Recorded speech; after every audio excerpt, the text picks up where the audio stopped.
गृह मंत्री अमित शाह आपको यहाँ पे नजर आ रहे हैं, जेपी नड्डा, रक्षा मंत्री राजनाथ सिंह, किरण रिजिजू यहाँ पर गए, नितिन गडकरी आपको नजर आ रहे हैं। तमाम बीजेपी के जो बड़े लीडर्स हैं वो एक साथ यहाँ पर नामांकन प्रक्रिया की ये शुरुआत, नितिन नवीन का नामांकन। और अगर एक से ज्यादा नामांकन नहीं होता है तो निर्विरोध नितिन नवीन बीजेपी के राष्ट्रीय अध्यक्ष चुन लिए जाएंगे और 20 जनवरी को औपचारिक इसका ऐलान भी कर दिया जाएगा, यानी कि कल आधिकारिक घोषणा भी हो जाएगी। तस्वीरें आप देख रहे हैं, भारतीय जनता पार्टी के राष्ट्रीय अध्यक्ष चुनाव के लिए नामांकन प्रक्रिया की शुरुआत हो गई है। अपना नामांकन दाखिल यहां पे कर रहे हैं नितिन नवीन के नामांकन में सभी राज्यों से एक प्रस्ताव मंगाया गया। रक्षा मंत्री राजनाथ सिंह आपको नजर आ रहे हैं यहाँ पे, गृह मंत्री अमित शाह, नितिन गडकरी, तमाम जो बड़े लीडर्स हैं वो यहाँ पहुंचे हुए हैं, अलग अलग राज्यों से सब यहाँ पहुंचे हुए हैं। और ये सीधी तस्वीरें इस वक्त आपकी टेलीविजन स्क्रीन पर है। नामांकन प्रक्रिया की शुरुआत हो गई है और इसके बाद आज शाम 4 से 5 बजे के बीच ही नामांकन पत्रों की जांच होगी और शाम 5 से 6 बजे के बीच नाम वापस लिए जा सकेंगे। और आधिकारिक ऐलान 20 जनवरी को होने वाला है। बीजेपी के राष्ट्रीय अध्यक्ष के नाम का एक से ज्यादा उम्मीदवारी नहीं होने पर नितिन नवीन को निर्विरोध चुन लिया जाएगा। ऐसे में 12वें बीजेपी के राष्ट्रीय अध्यक्ष वो बनने वाले हैं। और ये तस्वीर इस वक्त आपके सामने है। तमाम जो बीजेपी के बड़े लीडर्स हैं वो दिल्ली इस वक्त पहुंचे हुए हैं। नितिन नवीन के नामांकन के लिए सभी राज्यों के मुख्यमंत्री, उप मुख्यमंत्री, प्रदेश अध्यक्ष, प्रदेश संगठन महामंत्री, प्रदेश प्रभारी और सह प्रभारियों को पहले ही बुलाया गया और आज सभी दिल्ली मुख्यालय पर नामांकन के दौरान यहां पर मौजूद हैं। और इस खबर पे कोमल शर्मा हमारे साथ जुड़ रही हैं, अब वो जानकारी देने वाली हैं इस वक्त, क्योंकि लगातार उनकी नजर बनी हुई है। कोमल, इस वक्त क्या कुछ हो रहा है, जरा बताइए। देखिए, नामांकन प्रक्रिया अंदर पूरी हो रही है और यहाँ पर अगर बात करें सारी जो नामांकन में प्रस्तावक के तौर पर प्रधानमंत्री तो नहीं हैं क्योंकि उनके साइन होके आए हैं और राजनाथ सिंह यहाँ मौजूद है, नितिन गडकरी मौजूद हैं, अमित शाह कुछ देर पहले पहुँचे, योगी आदित्यनाथ, प्रमोद सावंत, मतलब कि काफ़ी सारे यहाँ पर अगर बात करें बीजेपी शासित राज्यों के सीएम यहाँ पर मौजूद हैं, महासचिव मौजूद हैं, कई नेता मौजूद है, कई सांसद मौजूद हैं जो यहाँ पर एकत्रित होकर उस नामांकन प्रक्रिया को पूरा करने में कर रहे हैं। देखिए, ये एक अब बीजेपी के लिए कहा जाएगा एक नवीन युग की अब शुरुआत हो जाएगी। आज नामांकन है, कल मतदान अगर ज़रूरी हुआ और घोषणा जो है वो होगी। उसके बाद नितिन नवीन जो है पूर्णकालीन राष्ट्रीय अध्यक्ष बीजेपी के तौर पर बन जाएंगे और एक नवीन युग की शुरुआत हो जाएगी, ये कहा जा सकता है, क्योंकि एक संदेश भी जा रहा है कि एक युवा चेहरा और उसको पार्टी की जिम्मेदारी। वहीं लेकिन चुनौतियां भी काफ़ी सामने होंगी। जो नितिन नवीन जो हैं उनकी कौन कौन उनके साथ चेहरे होंगे और जुड़ेंगे। तो हमारी जब बात हुई थी उनसे कार्यकारी अध्यक्ष के तौर पर तो उन्होंने ये बताया था कि नए ऐसा नहीं है कि वो उनका युवा चेहरा है तो सारे चेहरे युवा ही होंगे उनकी टीम में, अनुभवी चेहरे भी होंगे क्योंकि अनुभव लेके चलना जो है और उनका ये पार्टी की परंपरा रही है, तो अनुभवी और नए चेहरे जो है वो दोनों उस तरीके से रहेंगे। दूसरी चुनौती जो है वो ये रहेगी कि संसदीय बोर्ड का गठन जो है वो चुनौती रहेगी। उसके बाद राष्ट्रीय पदाधिकारियों का चयन या फिर केंद्रीय चुनाव समिति जो है उसका चयन। तो ये सभी अब क्योंकि आने वाले दिनों में अभी कई राज्यों में चुनाव होने हैं, 2026 में भी, 2027 में भी, तो किस तरीके से टीम बनेगी और किस तरीके से नितिन नवीन अब अपनी आगे जिम्मेदारी निभाएंगे जब वो राष्ट्रीय अध्यक्ष के तौर पर घोषित हो जाएंगे, ये देखना होगा। जी बिल्कुल, ये देखना होगा। तमाम बड़ी जिम्मेदारियां नितिन नवीन पर होने जा रही है। अगर 20 जनवरी को उनके नाम का ऐलान होता है, जो आधिकारिक ऐलान है वो 20 जनवरी को होने जा रहा है। एक से ज्यादा उम्मीदवारी अगर नहीं होती है, एक से ज्यादा नामांकन नहीं होते हैं तो निर्विरोध नितिन नवीन को चुना जाएगा। यहाँ पर युवा चेहरा है जिससे बीजेपी भी तमाम बड़े संकेत देने की कोशिश कर रही है कि बीजेपी में कैसे बदलाव हो रहे हैं और इसे पीढ़ीगत बदलाव दिखाया जा रहा है, यानी कि आने वाली जो भविष्य की राजनीति है उसमें बीजेपी, भारतीय जनता पार्टी युवाओं को लीडरशिप का मौका दे रही है। ये दिखाने की यहाँ पे कोशिश की गई है। संगठनात्मक अनुभव है नितिन नवीन के पास, कम उम्र है, लेकिन यहाँ पर बीजेपी ने ये साफ दर्शा दिया है कि कम उम्र होने की वजह से भी जो मेहनत है नितिन नवीन की, उसे यहाँ पर तवज्जो दी गई है। जो जमीनी पकड़ है नितिन नवीन की, उसे यहाँ देखा गया है। विश्वास प्रधानमंत्री नरेंद्र मोदी ने उन पर जताया है, गृह मंत्री अमित शाह ने उन पर जताया है। अच्छी जमीनी पकड़ मानी जाती है, युवाओं के बीच काफी लोकप्रिय हैं, लोगों की बातों को वो सुनते हैं, अक्सर लोगों से जब भी वो मुलाकात करते हैं। कई खासियत नितिन नवीन के नाम हैं। कोमल लगातार हमारे साथ यहाँ पे बनी हुई है, वो तमाम अपडेट्स हम तक पहुंचा रही हैं। कोमल, आज तो क्योंकि नामांकन प्रक्रिया अब ये चल रही है, तस्वीरें भी सीधी ये सामने आ रही हैं। 20 तारीख को लेकर किस तरह की तैयारियां हैं, क्योंकि 20 जनवरी को आधिकारिक ऐलान होना है अब?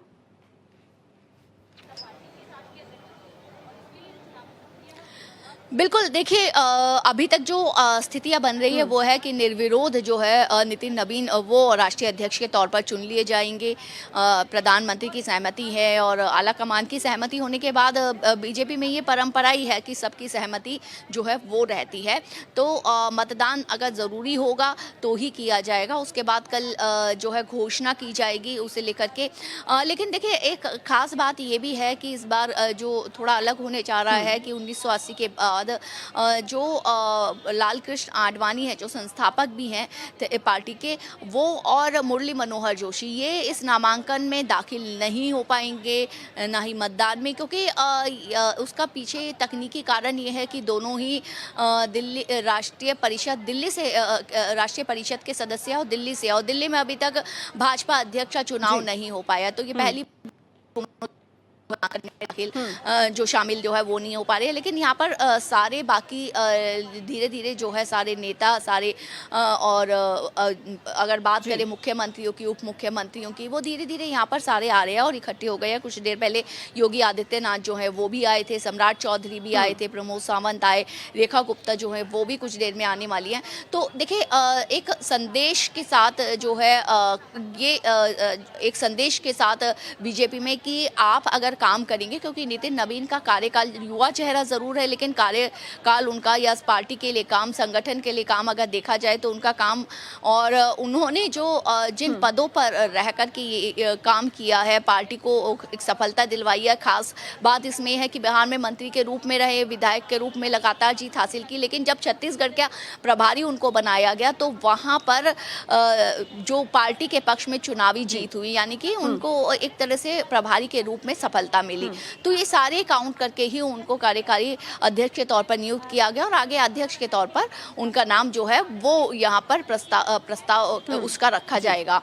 तो ये कहने का मतलब ये है कि पार्टी में एक संदेश दिया गया है कि अगर आप काम करते हैं तो आप छोटा बड़ा चेहरा काउंट नहीं होगा, आप जितने ईमानदारी से काम करते हैं, बिना स्वार्थ रखे कि आपको किस पद के लिए काम करना है या बिना कोई ऐसी चाहत लिए आप लगातार काम करते रहिए, तो आपको नहीं पता कि आने वाले दिनों में जो है पार्टी में उसके लिए किस तरीके से आपको पारितोषिक जो है वो दिया जाएगा, किस तरीके से के लिए भी है जो पार्टी में मेहनत कर रहे हैं, काम कर रहे हैं, उनके लिए भी एक उम्मीद जगी है कि अगर आप मेहनत कर रहे हैं, जमीनी स्तर से अगर आप जुड़े हुए हैं तो आगे चलकर आपको बड़ी जिम्मेदारियां भी पार्टी के अंदर मिल सकती है। महिमा कटारिया भी हमारे साथ जुड़ गई हैं, वो भी इस पर हमारे साथ तमाम जो अपडेट उन्हें मिल पा रहे हैं वो साझा करेंगी। महिमा, क्योंकि अब तस्वीरें हमारे पास लगातार सामने आ रही है कि नामांकन की जो प्रोसेस है, जो प्रक्रिया है वो चल रही है, लेकिन अगर क्योंकि अब औपचारिकता का मात्र बस इंतजार हमें करना होगा, बीते दिन अगले दिन यानी कि 20 जनवरी को जब औपचारिक ऐलान होगा नाम का, अगर नितिन नवीन को चुना जाता है तो आगे मोदी सरकार से लेकर संगठन तक में आगे क्या कुछ बड़े बदलाव भी देखने को मिल सकते हैं, इसकी भी तैयारी अब होने वाली है। सोनिका, बिल्कुल सही कहा आपने, क्योंकि अगर हम राजनीति की बात करते हैं तो राजनीति में कुर्सी नहीं, कुर्सी पर बैठा फैसला इतिहास बनाता है। और जहां तक बात रही नितिन नवीन की कि किस तरीके से और क्या कुछ यहां पे अगर किसी ने अपोज नहीं किया और कल नितिन नवीन जो है पूर्वकालिक या पूर्ण जो अध्यक्ष जो है वो भारतीय जनता पार्टी के बन जाएंगे। लेकिन ये महज सिर्फ एक बदलाव नहीं है, ये रणनीति है। चाहे कोई भी बड़ा फैसला हो या किसी भी तरीके का फैसला हो, भारतीय जनता पार्टी की जब बात आती है तो बहुत ही सोचा जाता है, समझा जाता है, उस पर बहुत सी विचार विमर्श किया जाता है। अब नितिन नबीन खाली इस पार्टी के, ये कोई एक रूटीन जॉब नहीं है, पार्टी के अध्यक्ष बनेंगे, इसके साथ जिस तरीके से उनकी पोजीशन जो है वो एलिवेट हुई है, तो ये कहना भी गलत नहीं होगा कि कई ऐसी तमाम जिम्मेदारियां हैं जो इस बार नितिन नबीन पर आ जाएंगी। उसमें से सबसे महत्वपूर्ण बात, क्योंकि अभी आपने बात की, हम फिलहाल की बात कर लेते हैं कि क्या कुछ प्रक्रिया चल रही है। 2 से 4 का वो समय है जब जो नॉमिनेशन की प्रक्रिया है वो चलेगी। 4 से 5 बजे स्क्रूटनी होगी, 5 से 6 में आप नामांकन को वापस ले सकते हैं, यानी अगर किसी ने नाम डाला होगा वो वापस लेना चाहता है तो वापस ले लेगा। उसके बाद एक प्रेस वार्ता रखी जाएगी। लेकिन सबसे महत्वपूर्ण बात कि अगर नितिन नबीन यहाँ पर अध्यक्ष बन जाते हैं, यानी पूर्णकालिक अध्यक्ष कल वो बन जाते हैं, तो क्या कुछ होगा 2026 में। अभी चुनाव आने वाले हैं, चाहे केरल का चुनाव हो, पश्चिम बंगाल का चुनाव हो, तमिलनाडु का चुनाव हो, जहां पर भारतीय जनता पार्टी अपना परचम जो है वो लहरा नहीं पाई है, तो एक जिम्मेदारी वो हो जाती है। 3 जिसे कहते हैं परम्यूटेशन अगर हम बनाते हैं तो 3 डोर्स पर इस बार नितिन नबीन को भारतीय जनता पार्टी को तैयार करना होगा। 1 नेशन 1 इलेक्शन की अगर हम बात करते हैं, 33वीं सदी महिला आरक्षण की अगर हम बात करते हैं, और साथ ही साथ कई ऐसे संगठनों में बदलाव होंगे, क्योंकि वरिष्ठों का जो एक तरीके से एक्सपीरियंस है वो यहाँ पर देखा जाएगा, और साथ ही साथ नौजवानों की ऊर्जा के साथ यहाँ पर काम करना होगा। क्योंकि 1 नेशन 1 इलेक्शन कई बार लगातार प्रधानमंत्री नरेंद्र मोदी ने भी कहा था, अभी यूथ एक डायलॉग जो था प्रधानमंत्री नरेंद्र मोदी ने किया था, उसमें भी उन्होंने 1 नेशन 1 इलेक्शन की बात की थी। लेकिन अब नितिन नबीन पर यह जिम्मेदारी आ गई है कि अगर 1 नेशन 1 इलेक्शन की हम बात करते हैं तो किस तरीके से सोनिका संगठन को सेम डायरेक्शन में सोचना होगा, एक मैसेज उसी टाइम पे सोचना होगा, और साथ ही साथ रणनीति जो है वो उसी तरीके से तैयार करनी होगी। साथ ही साथ परिसीमन जो है वो बहुत महत्वपूर्ण हो जाता है कि किस तरीके से आप 2029 के बाद, जो 2026 के बाद कहीं ना कहीं लोकसभा की जो सीटें हैं उनके नक्शे बदल जाएंगे। उत्तर में तो बहुत फायदा मिलता नजर आएगा, लेकिन दक्षिण की जब हम बात करते हैं तो कई ऐसे बड़े सवाल खड़े होते नजर आएंगे, तो किस तरीके से उन सवालों को टैकल करना है ये भी देखना होगा। तो ये महज एक जिम्मेदारी नहीं है। तो मैंने जिस तरीके से इस बात की शुरुआत की थी कि राजनीति में कुर्सी पर बैठा फैसला इतिहास बनाता है, तो किस तरीके से अब नितिन नबीन इतिहास बनाते नजर आएंगे, इसके लिए कुछ इंतजार करना होगा। लेकिन आज की अगर हम बात करते हैं तो प्रक्रिया शुरू हो चुकी है। 2 से 4 का बहुत महत्वपूर्ण समय हम भी अपने दर्शकों को दिखा रहे हैं। गृह मंत्री अमित शाह यहाँ पर पहुंच चुके हैं, राजनाथ जी पहुंच चुके हैं। टोटल यहाँ पर 20 प्रस्तावक होंगे, 10 नेशनल एग्जीक्यूटिव की तरफ से होंगे और 10 स्टेट की तरफ से होंगे, यानी स्टेट एग्जीक्यूटिव की तरफ से होंगे, जिसमें प्रधानमंत्री नरेंद्र मोदी भी प्रस्तावक बनते नजर आएंगे। तो कई ऐसी महत्वपूर्ण बातें हैं जो अब इस बदलाव को महज एक बदलाव की तरह ना, बल्कि रणनीति की तरह देखा जाए कि मजबूत रणनीतिक जो एक रणनीति है वो भारतीय जनता पार्टी ने तैयार कर ली है। बिल्कुल, दुनिया की सबसे बड़ी पार्टी है भारतीय जनता पार्टी, और उसकी जिम्मेदारी नितिन नबीन अब संभालने जा रहे हैं। जाहिर सी बात है, जिम्मेदारियां भी बड़ी है, चुनौतियां भी बहुत ज्यादा है। ऐसे में जब उन्हें ये कुर्सी मिलने वाली है, औपचारिक ऐलान कल हो जाएगा, इसका इंतजार फिलहाल करना होगा थोड़ा, क्योंकि अभी प्रक्रिया चल रही है। 1 से ज्यादा उम्मीदवारी अगर नहीं होती है, 1 से ज्यादा नामांकन अगर नहीं होते हैं, तो निर्विरोध नितिन नबीन को चुन लिया जाएगा। ऐसे में 12वें राष्ट्रीय अध्यक्ष बीजेपी के वो बन जाएंगे। तो चुनौतियां बहुत ज्यादा होने वाली है, जाहिर सी बात है। लेकिन कोमल लगातार हमारे साथ बनी हुई है। कोमल, क्या अंदर से जानकारी आपको मिल पा रही है, क्या अपडेट? देखिए, अंदर जो है नामांकन प्रक्रिया जो शुरू हो गई है, क्योंकि 2 बजे का समय था, और अभी हमने बताया, हम लगातार अपडेट भेज रहे हैं कि कौन कौन आ चुके हैं यहाँ पर। जो मुख्यमंत्री नायब सिंह सैनी आ गए हैं, कुछ देर पहले योगी आदित्यनाथ आ गए थे, प्रमोद सावंत आ गए, किरेन रिजिजू, कई केंद्रीय मंत्री यहाँ पर आए, गृह मंत्री अमित शाह पहुँच गए थे, JP नड्डा, साथ में जो है राजनाथ सिंह वो पहुँचे, नितिन गडकरी पहुँचे। तो यहाँ पर अंदर नामांकन प्रक्रिया जो है वो लगातार चल रही है। लेकिन इस नामांकन प्रक्रिया के बाद अब ये जो नज़र रहेगी वो ये रहेगी, कल जो जब घोषणा हो जाएगी उसके बाद नज़र रहेगी कि नितिन नबीन की जो है वो टीम कैसी बनती है और कितनी मजबूत बनती है, और उसमें कितने चेंजेस किए जाएंगे।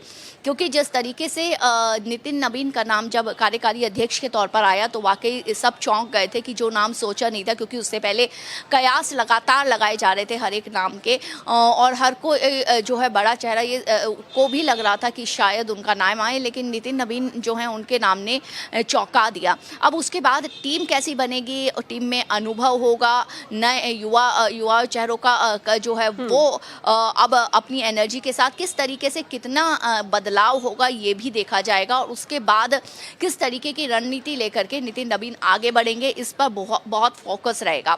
चुनौतियां काफ़ी सारी हैं क्योंकि कई अभियान जो है बीजेपी चला रही है, उन अभियानों को लेकर के जो है गांव-गांव, शहर-शहर, जिला-जिला वो वहां पर जाना है, उनको इम्प्लीमेंट करवाना है, लोगों के तक ले जाना है। कई राज्यों में जो चुनाव हैं वो चुनाव में कुछ राज्यों में तो बीजेपी की सत्ता है, अगर आसाम की हम बात कर ले तो उसमें सत्ता पर जमे रहना, लेकिन कई जगह बहुत ज़्यादा चुनौतियाँ हैं, खासतौर से जो साउथ मिशन लेकर के चल रही है वो उसको लेते हैं, और पश्चिम बंगाल की अगर बात करते हैं, पश्चिम बंगाल के चुनावों को लेकर के ये सभी चुनौतियां नितिन नवीन के साथ होंगी। लेकिन देखिए बीजेपी एक बेहतर रणनीति के साथ चलती है, और उस रणनीति में जो है वो हमेशा जो मशवरा रहता है वो प्रधानमंत्री नरेंद्र मोदी के साथ साथ गृह मंत्री अमित शाह जो है उनका भी रहता है, उनको चाणक्य कहा जाता है राजनीति का। तो इससे जैसा कि मैंने कहा कि अनुभव और युवा चेहरा यानी कि एनर्जी, युवाओं की एनर्जी और अनुभव दोनों मिलेंगे, अनुभव भी रहेगा। तो ऐसे में नितिन नवीन जो हैं वो उनका पहला अनुभव होगा राष्ट्रीय अध्यक्ष के तौर पर, लेकिन उनके साथ जिस तरीके के सलाहकार रहेंगे, आला कमान की सलाह जिस तरीके की रहेगी, उनको काफ़ी उसमें मदद मिलेगी रणनीति बनाने में और आगे। लेकिन हाँ, उनको अपने आप को साबित भी करना होगा, काफ़ी मेहनत होगी। हालांकि जैसे कि मैंने पहले भी दोहराया कि छत्तीसगढ़ के प्रभारी के रूप में उन्होंने जो पार्टी के लिए किया और जिस तरीके से मेहनत की, जिस तरीके से सफलता दिलाई, उसमें वो लगातार अपने नंबर सफलता के तौर पर जोड़ते जा रहे थे। तो इसीलिए उनका नाम जो है कार्यकारी अध्यक्ष के तौर पर आया, और अब वही अनुभव वो आगे लेकर जाएंगे, और जाहिर सी बात है कि किस तरीके से आगे रणनीति बनेगी और किस तरीके से आगे अब उनके आगे विस्तार से बिल्कुल अब आगे विस्तार से वो कैसे अपने फैसलों को लेते हैं ये देखना होगा। कोमल और महिमा हमारे साथ बनी हुई है, आदित्य भी हमारे साथ जुड़ चुके हैं, स्क्रीन पे आपको नजर भी आ रहे हैं।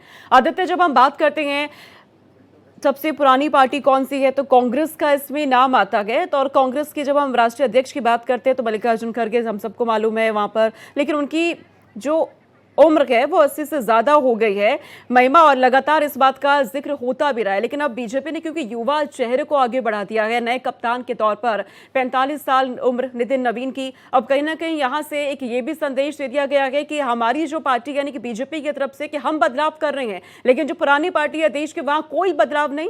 महिमा? सोनिका बिल्कुल ठीक कहा आपने, क्योंकि अगर हम ये देखें कि नितिन नवीन की जो उम्र है वो महज बहुत कम है, यानी युवा ऊर्जा की अगर हम बात करते हैं तो भारतीय जनता पार्टी ने सिर्फ एक निर्णय नहीं लिया है, युवा ऊर्जा को भी यहाँ पर इंक्लूड किया है। क्योंकि लगातार जिस तरीके से हम अपने दर्शकों को बता रहे हैं कि एक यूथ को यहाँ पर लाना, भारतीय जनता पार्टी का अध्यक्ष बनाना अपने आप में एक बहुत बड़ी बात हो जाती है, महत्वपूर्ण जिम्मेदारी हो जाती है। तो किस तरीके से, क्योंकि टीम बदली जाएगी, नए लोग इसमें इंक्लूड किए जाएंगे। हम जिस तरीके से बता रहे थे कि कई ऐसी, क्योंकि एलिवेशन हुआ है, उनकी पोस्ट का एलिवेशन हुआ है, तो किस तरीके से यहाँ पर तमाम बातें जो हैं, जिम्मेदारियां जो हैं वो नितिन नवीन के कंधों पर आ जाती है। चाहे वो 33वीं सदी महिला आरक्षण की बात हो कि किन किन महिलाओं को प्रिपेयर किया जाएगा, कुछ नए नामों को लाया जाएगा, तो नए नामों के साथ एडजस्टमेंट करना बहुत मुश्किल हो जाता है। अब किस तरीके से लोग इसको एडजस्ट कर पाएंगे, नितिन नवीन पे बहुत बड़ी जिम्मेदारी आ जाती है कि अगर कोई नए नाम आएंगे, किस तरीके से नए लोग अगर इस पूरे ही अगर हम संगठन की बात करते हैं कुछ चेंजेस होते नजर आएंगे, तो वरिष्ठ लोग तो हैं, क्योंकि कई वरिष्ठ लोग सीनियर्स भी उनके साथ होंगे, उनके जूनियर्स भी होंगे, तो किस तरीके से तालमेल वो बिठाएंगे ये भी देखना अपने आप में बहुत महत्वपूर्ण हो जाएगा, दिलचस्प हो जाएगा। लेकिन सबसे बड़ी चुनौती इस बार जो नितिन नवीन के सर पर आती है वो 2026 के चुनाव की आती है, चाहे वो केरला हो, तमिलनाडु हो या पश्चिम बंगाल हो। लगातार हमने देखा था कि किस तरीके से अभी प्रधानमंत्री नरेंद्र मोदी का कल पश्चिम बंगाल और असम का दौरा रहा था, और वहां पर अभी तक भारतीय जनता पार्टी अपना परचम नहीं लहरा पाई है। तो किस तरीके से क्या रणनीति तैयार की जाएगी, किस तरीके से ग्राउंड पर और भी मजबूत किया जाएगा, क्योंकि भारतीय जनता पार्टी को जो लोग कवर करते हैं, जानते हैं, बहुत करीबी से जानते हैं, ये भी जानते होंगे कि ग्रास रूट लेवल पर जो है भारतीय जनता पार्टी बहुत ही मजबूती से काम करती है। तो अब किस तरीके से क्या कुछ चेंजेस है वो नितिन नवीन करते नजर आएंगे, क्योंकि आपने उम्र का जिक्र किया, तो युवा की ऊर्जा, वरिष्ठों का जो एक मैनेजमेंट स्टाइल होता है या उनका जो लीडरशिप होती है, उनसे भी सीख जो है कहीं ना कहीं नितिन नवीन को मिलेगी। तो कई से अध्यक्ष रह के गए हैं। खुद जब एचएम यहाँ पर प्रस्तावक बनते नजर आए हैं तो कई ऐसी राय विमर्श जो है वो भी उनको मिलता रहेगा। लेकिन सबसे महत्वपूर्ण बात कि बहुत बड़ी जिम्मेदारी के साथ, क्योंकि एक रूटीन जॉब नहीं है, एक रूटीन रोल नहीं है, भारतीय जनता पार्टी के राष्ट्रीय अध्यक्ष हैं और कुर्सी, राजनीति में कुर्सी डिसाइड नहीं करती कि क्या होगा। कुर्सी पे बना हुआ या बैठा हुआ फैसला या लिया हुआ फैसला इतिहास बनाता है। अब क्या भारतीय जनता पार्टी नितिन नबीन को राष्ट्रीय अध्यक्ष बनाने के बाद कोई ऐसा इतिहास बना पाएगी? क्योंकि अभी परिसीमन होगा, 2026 के बाद लोकसभा की सीटें बदलेंगी, परिसीमन होगा, किस तरीके से उसको हैंडल किया जाएगा। दक्षिण सबसे ज्यादा महत्वपूर्ण हो जाता है भारतीय जनता पार्टी के लिए सोनिका, क्योंकि दक्षिण में कई सवाल उठेंगे, उन सवालों को किस तरीके से टैकल करेंगे नितिन नबीन, ये देखना होगा। साथ ही साथ उत्तर में इस बात का फायदा जरूर होगा, जब परिसीमन होगा तो उसको किस तरीके से हैंडल करते नजर आएंगे। और सबसे महत्वपूर्ण बात, वन नेशन वन इलेक्शन, जो लगातार हम अपने दर्शकों को भी बता रहे हैं कि संगठन को साथ में लेकर चलना, एक मैसेज हो चाहे रणनीति हो, दोनों ही चीजें यानी संदेश और रणनीति अगर लाइन में फॉल करेंगी तभी जो है चीजें आगे बढ़ पाएंगी, एक देश एक चुनाव हो पाएगा। तो काफी बड़ी जिम्मेदारी के साथ नितिन नबीन जो है, अब अगर कोई भी अपोज में नहीं रहा तो कल पूर्णकालिक का जो अध्यक्ष हैं नितिन नबीन बन जाएंगे। हालांकि आज की प्रक्रिया की हम बात करते हैं, अपने दर्शकों को वापस बता दें कि नामांकन की जो प्रक्रिया है वो जारी है। 2 से 4 बजे का वो समय है जब नामांकन जो है होगा। 4 से 5 में स्क्रूटनी होगी, यानी दस्तावेजों की जो जांच होती है वो होगी। 5 से 6 में अगर किसी ने नाम दिया होगा ठीक है। तो प्रक्रिया उसको वापस चल रही है। महिमा और कोमल, आप दोनों नजर बना के रखिएगा क्योंकि चुनावी प्रक्रिया की ये शुरुआत यहाँ पर हो गई है और अगर एक से ज्यादा नामांकन नहीं होते हैं तो जाहिर सी बात है निर्विरोध नितिन नबीन को बीजेपी के राष्ट्रीय अध्यक्ष के तौर पर चुन लिया जाएगा और 20 जनवरी को आधिकारिक इसका ऐलान भी हो जाएगा।